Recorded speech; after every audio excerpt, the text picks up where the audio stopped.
Hello once again.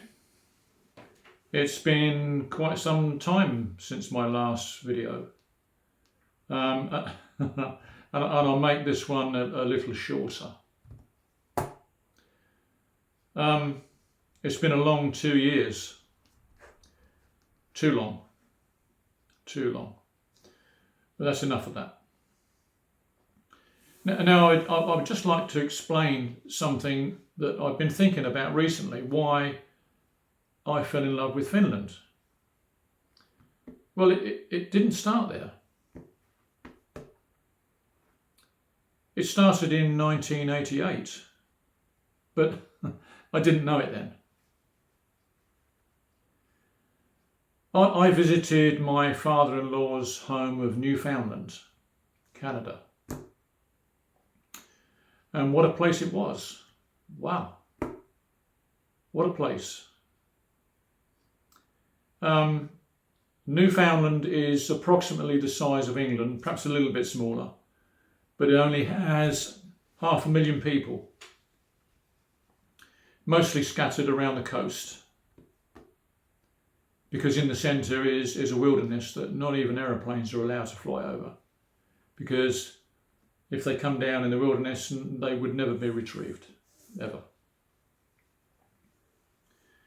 Now, my father-in-law, Wilf, he came here to England in 1940 to fight for the old country, as they called it, just like his father before him, who came in 1914.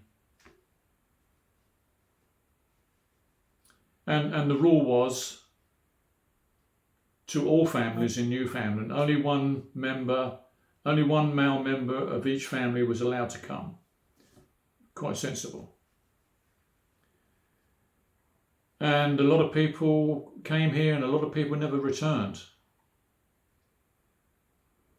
Wilf did. He married and he settled down here in England and had 4 children. And when we first met, I thought he was Irish.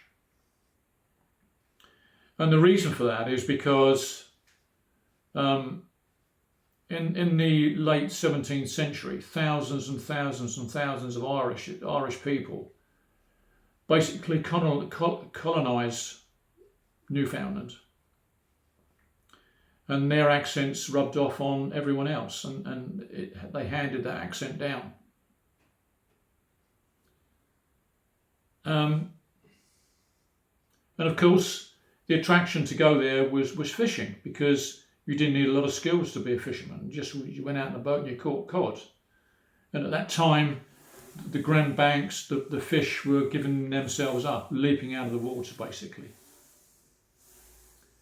And by the time I visited in 1988, the fish had gone.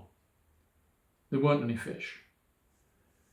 And in 1992, the Canadian government said no more fishing, and they stopped all fishing. And just remember, it had been fished for 500 years and had been fished out. The whalers and the fishermen, it just finished and stopped. And even now, after all this time, the fish stocks have still not returned to what they once were. Now, it's said that John Cabot, the Italian, discovered Newfoundland, and he named it Newfoundland. Very imaginative, wasn't it? And of course, it was absolute nonsense, because since then they found Viking settlements in Newfoundland, and they settled there 500 years before Cabot ever landed there. Can you imagine the surprise of the Vikings coming from Nordic countries, and they're going to raid England, and they obviously must have got caught in a storm and washed adrift, and they ended up almost in America. That was one hell of a sailing trip, or rowing trip. Can you imagine? Wow. Anyway, moving on a few years, I was invited to visit Finland. And when I got there, it reminded me of Newfoundland. But boy, it was much better. And the people didn't talk too much either. I loved the place. Fell in love with it immediately. The forests, and the air was a lot purer than it is in England. I literally loved the place. Beautiful. I could quite easily live there. Now, just before Christmas, I saw advertised on BBC Two, actually. It was a documentary. It was going to be about Finland, and I thought, great, I'm really looking forward to this. And it was a travel log by a woman called Sarah Pascoe. Apparently she's a comedian, so they say. And I thought, what a treat this is going to be. So I sat myself down with a beer, ready to watch, and I started to watch. And she started off the programme with a great big armful of books, and she said, I've done all my research and now I'm going to venture out into Finland. Well, she didn't do a lot of research, I can assure you of that.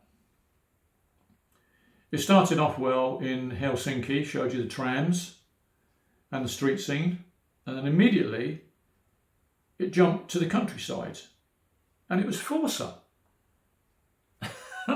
And I couldn't believe it, because I'd actually lived in Forza for quite some time. I loved it there.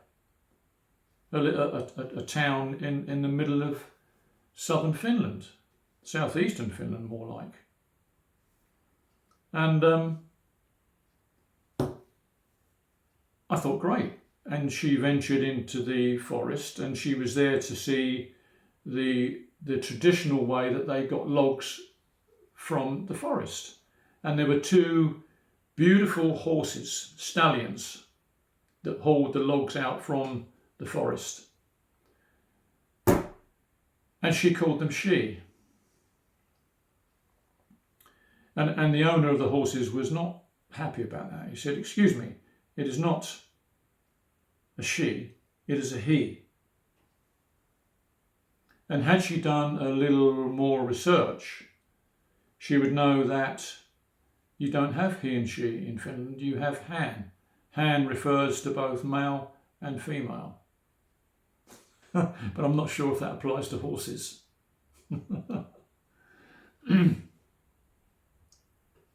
From there, she went aboard the icebreaker Sampo.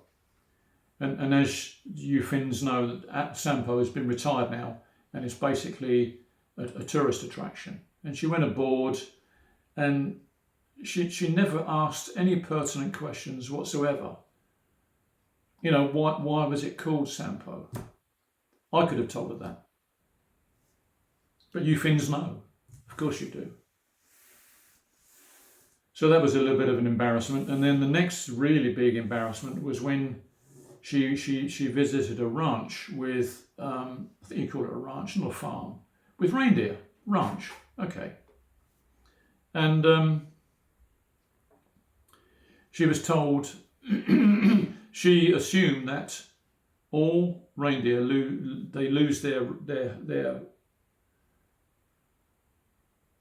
whatever you call them every year.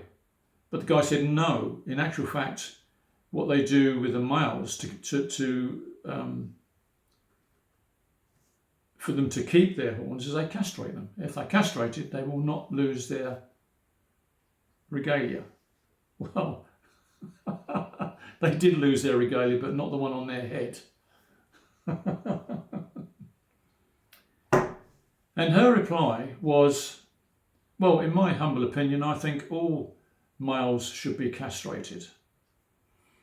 And the owner of the ranch was not pleased at all, not at all. He just said, excuse me, he said, I do not like the way this conversation is going. And he was obviously not amused by her so-called humour. And it went from bad to worse. And in the end, she was stopped on her travels and said, you can't travel anymore because of a mysterious virus. And to be honest, I was basically pleased it ended there. I've always assumed that a travel log is supposed to give a good write-up of the country being looked at, but she failed miserably, miserably. I'll keep this video a little shorter than my previous ones, but I intend to make a lot more.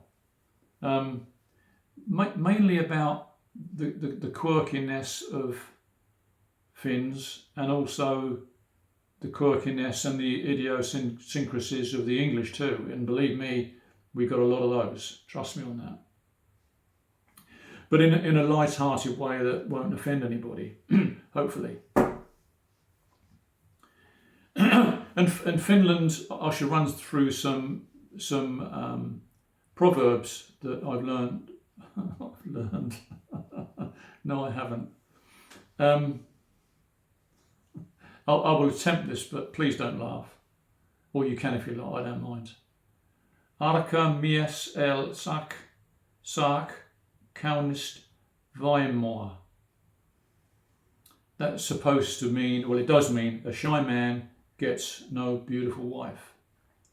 And in English we say, a faint heart never won a fair lady, which is quite true. And the meanings are the same. Now I'll leave you now, and until next time, thank you for watching. And if you enjoyed it, thumbs up. If you didn't, thumbs down. Pass it on to your friends. I don't mind. Bye-bye.